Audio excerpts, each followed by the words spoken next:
Situation overflow can happen in Jammu and Kashmir, Bipin Rawat صاحب نے کہا. اور بپن راوت صاحب کی جو اسپیچ کے اور بہت ساری باتیں ہیں، وہ یہ بھی کہہ رہے ہیں کہ جی چائنا کے ساتھ ہمارے معاملات خراب ہو سکتے ہیں، ہمارے معاملات جو ہیں وہ پاکستان کے ساتھ بھی خراب ہو سکتے ہیں، افغانستان کے حالات جو دیکھیں نا. اچھا، انہوں نے کہا کہ چائنا الزام لگا دیا، انہوں نے کہا کہ پاکستان اور چائنا جو ہے وہ پراکسی وار میں ملوث ہے، ڈی اسٹیبلائز کرنے جا رہا ہے جموں کشمیر کو. جو جنرل بپن راوت، اب یہ کیسے ہوا، کیا ہوا، وہاں پر کلنگز شروع ہو گئی ہیں. ہم نے اس پروگرام میں مذمت کی. امریکی لابی کے لوگ یہ کہتے ہیں کہ آئی ایم ایف سے معاملہ آسان ہو جائے گا اور امریکہ سے کچھ مدد مل جائے گی، فیٹ ایف سے نکل جائیں گے، یہ ہے وہ ہے. بہرحال ان کے وہ تو ہیں ہی، پہلو ہیں ہی، مگر یہ ہے کہ بھائی سی پیک سے کیسے دستبردار ہو جائیں. کبھی نہیں. جو خالد منصور نے کہا ہے وہ بنیادی نقطہ، وہ سی پیک سے کیسے دستبردار ہو جائیں. دیکھیں نا، وہ یہ سمجھتے ہیں کہ یہ جو سی پیک ہے، یہ مغرب اور امریکہ یہ سمجھتے ہیں کہ یہ چین کے سیاسی عزائم کا مظہر ہے. کوئی ایسی بھی ریزن ہے ہارون صاحب کہ کسی نقطے پر آ کر آئی ایم ایف کے حوالے سے کچھ شرائط نرم ہو جائیں؟ کچھ ایسا بھی پلیٹ میں رکھ کے دیا جائے گا پاکستان کو؟ میں نہیں کہہ سکتا. دیکھیے نا، وہ تو امریکہ آپ سے ناخوش ہے، تو آئی ایم ایف میں تو میجارٹی جو ہے وہ امریکیوں کی ہے، امریکہ کے ہمیں ممالک کی ہے، اور اب تک کا ان کا جو رویہ ہے وہ تو بڑا سخت ہے. کوئی کسی نرمی کی امید تو نہیں رکھنی چاہیے، لیکن آپ پھنسے ہوئے ہیں جب آپ خود نہیں کرتے کچھ. دیکھیے نا، بھارت 9ویں نمبر پہ ہے 285، جاپان 19ویں نمبر پہ ہے 155 ایسٹس، یعنی جو بھی وہ ان کے ہیں، فریگیٹ ہیں، ڈسٹرائر ہیں. اور برطانیہ جو ہے وہ 28ویں نمبر پر ہے، آسٹریلیا 25ویں نمبر پر ہے. یہ جو مشقیں ہوئی ہیں یہ 1066 بنتے ہیں سارے ملا کے، اور سر جنگ ایک نئے مرحلے میں داخل ہو گئی ہے. فیٹف کی 40 ریکمنڈیشن میں سے 38 کو پورا کرنے والے ممالک یو کے، سعودی عربیہ اور اٹلی ہیں. دوسرے نمبر پر 35 ریکمنڈیشنز پر عمل کرنے والوں میں پاکستان، رشیا اور انڈونیشیا ہیں.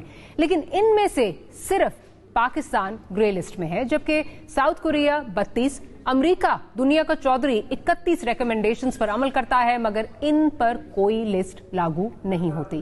بھارت، اس کا وزیر خارجہ کہتا ہے کہ ہم نے فیٹف پر دباؤ ڈالا ہے اور پاکستان کو گرے لسٹ میں رکھنا انشور کیا ہے، مگر فیٹف پولیٹیکل نہیں، ٹیکنیکل فورم ہونے کا دعویٰ کرتا ہے.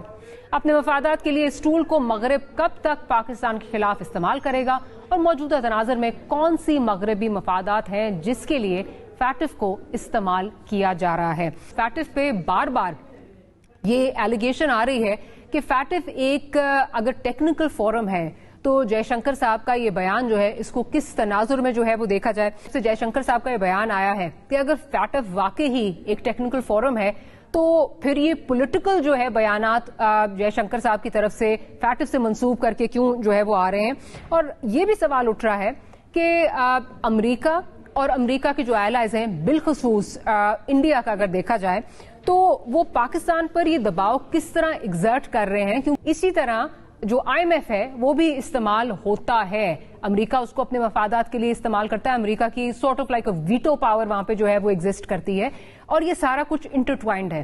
اگر ہم بیسز نہیں دیتے تو ہم آئی ایم ایف میں بھی پھنسے ہوئے ہیں، اور معاملات میں بھی امریکہ جو ہے وہ الجھا سکتا ہے. آپ کو باقی جو ملٹی لیٹرل ڈونرز ہیں وہ بھی جو ہے وہ ایڈ دینے کو تیار نہیں ہے، آپ کو لونز دینے کے لیے تیار نہیں ہے. تو وہ پھر کس طرح اس کو کس طرح نیویگیٹ کیا جائے؟